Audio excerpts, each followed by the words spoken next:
Muy buenos días, hola a todos. En primer lugar, un saludo cariñoso para todas las madres. Hoy en el Día de la Madre. Que pasen una buena jornada en este don hermoso que Dios les ha regalado a todas las mamás. Bueno, aquí tengo mis apuntes. Vamos a ver hoy la palabra hebrea Sahar o Sahar, que significa reír, pero es la misma raíz de la palabra divertirse, de la palabra jugar, de la palabra danzar y también de la palabra acariciar. ¿Mm? Eh, Vamos a ver, eh, al comienzo de la Biblia, en el libro del Génesis, una de las primeras voces con la que se lo invoca a Dios es con esta Sahar, que significa literalmente el que hace reír. Dios como el que hace reír. Nosotros tenemos siempre la imagen del Dios omnipotente, el Dios omnisciente, que todo lo sabe, que todo lo ve, eh, todopoderoso, porque se fue creando con el, no es que no sea eso, ¿no? Pero se fue creando con los siglos la imagen de un Dios así. Entonces, esta charla lo que tiene como objetivo también es como que va a ir corriendo esa imagen de Dios para que quede esta otra, ¿no? Sáhar, el que hace reír. Y cuando yo les hablaba de ir 15 minutos por día a la oración, sentarse, columna derecha, 15 minutos, es para que encuentren ese Dios, este que vamos a hablar ahora, y que se encuentren con ese Dios. Ese es el Dios que nos busca a nosotros y no nosotros a Él. Ese Dios queremos descansar. Y vamos a ver en la Sagrada Escritura, es curioso, es como cuando uno agarra una espiga y hace así con los dedos. ¿Eh? ¿Y entonces para qué? Para que quede el grano. Y el grano es esta imagen de Dios. Vamos a ver. La espiga la froto y entonces queda. Ese es el trabajo que hay que hacer con la escritura, ¿no? Que es un volver a los orígenes, es un sacarle todos los velos que se le fueron creando a Dios con los siglos y los siglos y volver a recuperar esto. El texto fundamental que vamos a leer es el libro de los Proverbios. Ahí en el libro de los Proverbios se cuenta que en el momento en que Dios está creando, se dice que el verbo, la sabiduría en este caso, pero es el verbo, o para nosotros es el Hijo, es Jesús mismo, mientras Dios creaba, Él estaba jugando delante de Dios. La imagen está en la Escritura, en el capítulo 8 del libro de los Proverbios, desde el versículo, vamos a poner 29. Cuando fijaba su límite al mar para que las aguas no transgredieran sus bordes, cuando afirmaba los cimientos de la tierra, yo estaba a su lado como un hijo querido y lo deleitaba día tras día, recreándome delante de él en todo tiempo, recreándome sobre la faz de la tierra. Acá otra vez las traducciones. La palabra que aparece en el texto original hebreo es Sahar, jugando, riéndome. Es una imagen muy bonita delante de el que hace reír. Eso lo vamos a ver ahora. Yo les decía, curiosamente en el comienzo, ya en el Génesis, uno de los primeros nombres con que a Dios se lo invoca es con con esta palabra Sájar, el que hace reír. En el capítulo 17 del Génesis leemos lo siguiente. También Dios dijo a Abraham: a Sara, tu esposa, no la llamarás más Sarai, sino que su nombre será Sara. Yo la bendeciré y te daré un hijo nacido de ella, al que también bendeciré. De hecho, el hijo Isaac, esto está en la Biblia, lo digo yo.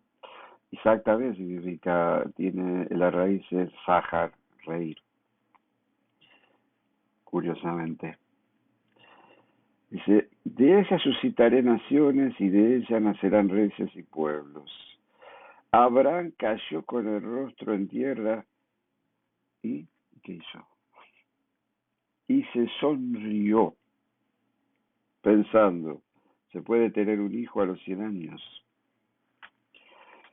Y esto era el capítulo 17, capítulo 18 del Génesis, desde el versículo 11.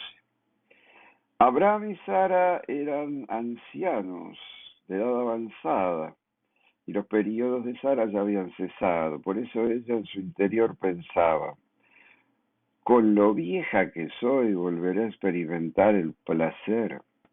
Además, mi marido es tan viejo.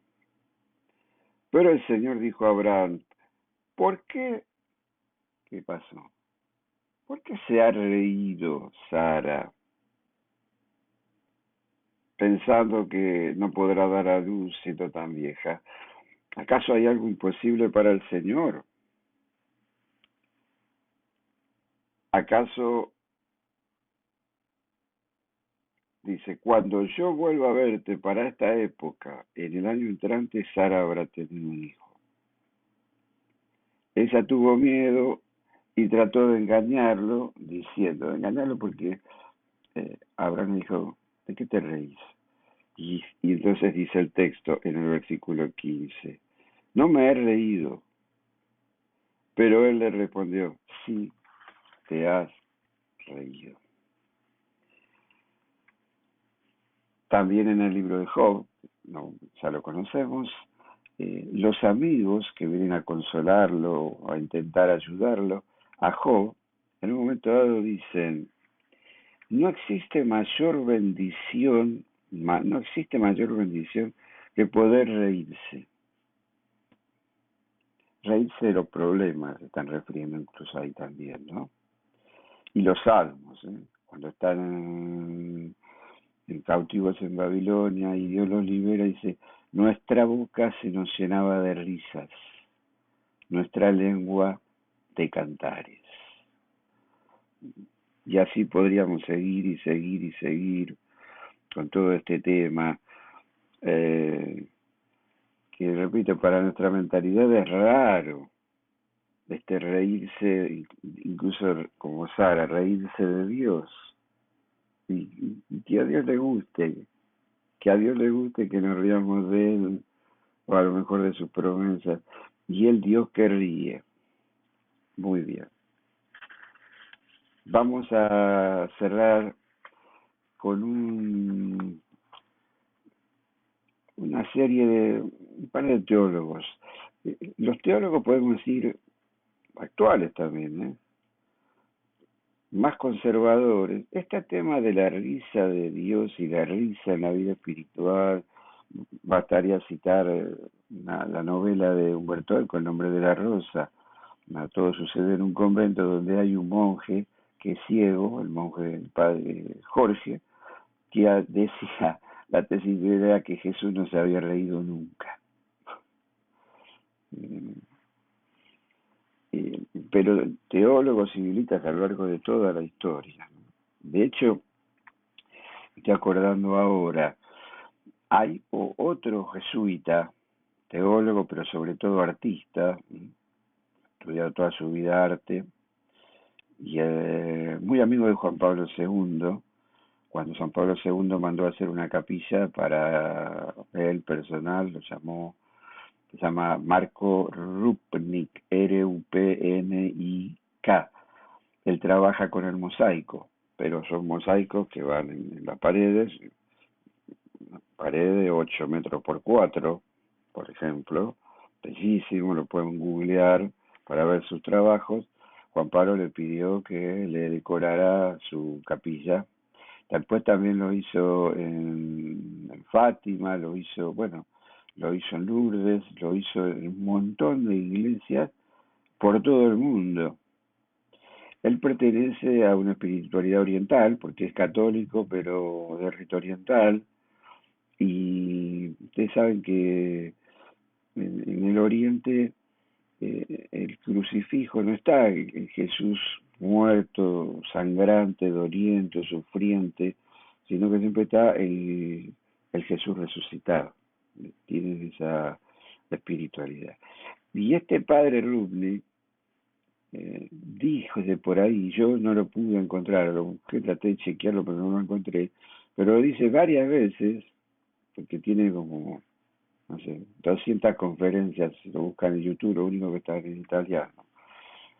Dice que durante 12 siglos estaba prohibido poner un crucifijo en el ábside, o sea, detrás del altar.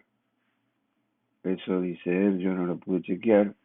Me imagino que puede ser cierto, porque en las catacumbas, en los 3 primeros siglos, de hecho, no se encuentran símbolos de una cruz. No se encuentran símbolos de una cruz. El tema de la cruz como algo central en la vida de los cristianos viene mucho después, no digo que no sea algo central. Y esta cuestión entonces, vamos, eh, se dice que Dios no está obligado a crear, no creó por obligación, ¿no? ¿Por qué creó Dios? Se dice así, eh, Dios crea para alegrarse creando. Eso es bien, digamos, doctrina firme, doctrina seria y doctrina segura. ¿Por qué Dios crea? Dios crea para alegrarse creando. Por eso también está toda esta cuestión de cosas raras que a Dios se le van ocurriendo mientras crea, la jirafa, el elefante, el pelícano, la cantidad diversa de peces, de plantas. Hay todo ahí una dimensión de juego. Y también hay una dimensión de juego en el hecho de que no es que Dios crea y punto y se acabó, ya creó, no. Dios mantiene lo creado en la existencia. ¿Y cómo lo hace? Es una creación continua, permanente. Dios está permanentemente creando, sosteniendo el mundo creado, permanentemente creando. Y es esa, entonces, de ahí vamos a la idea del juego, ¿no? Es como que Dios, mientras está creando continuamente, es como que, como en el juego, le dice al sol, por ejemplo, hacelo de nuevo. Cada mañana le dice al sol, hacelo de nuevo. Y a la noche le dice a la luna, hacelo de nuevo, hacelo de nuevo. El otro día, hace 3 o 4 días, la hija de una sobrina mía me hizo un truco de magia con cartas. ¿Y qué me surgió a mí decirle? Hacelo de nuevo. Y lo hizo y yo dije, hacelo de nuevo, ¿no? Los chicos dicen, hacelo de nuevo. Eh, el juego en los chicos es algo serio, muy serio, y por eso tiene sus reglas y sus normas, pero están jugando, están jugando. Y por eso termino citando a otro teólogo muy famoso y muy serio también, muy serio, que Romano Guardini, que ha escrito muchísimo, y que yo conozco mucha gente que libros de él los tiene como libro de cabecera. Por ejemplo, el libro de él, El Señor, que es un libro así, lo tienen en su mesita de luz para leerlo como libro de cabecera, y otros tienen otros libros. Bueno, él escribió un libro que se llama El espíritu de la liturgia, donde la idea central de ese libro, el espíritu de la liturgia, él dice que la Eucaristía, fíjense, es un jugar delante de Dios. Lo mismo que leíamos en el libro de los proverbios de la sabiduría mientras Dios creaba. Es una mezcla, dice él, de seriedad y de despreocupada alegría. De esa manera, no un bufón, no un bufón, se entiende lo que es un bufón. No estamos hablando de un bufón, estamos hablando de esto, estar en una misa con una despreocupada alegría, dice, esa sería la actitud más correcta. ¿Sí? Recuerden que la misa es una oración de acción de gracia y de alabanza, ¿sí?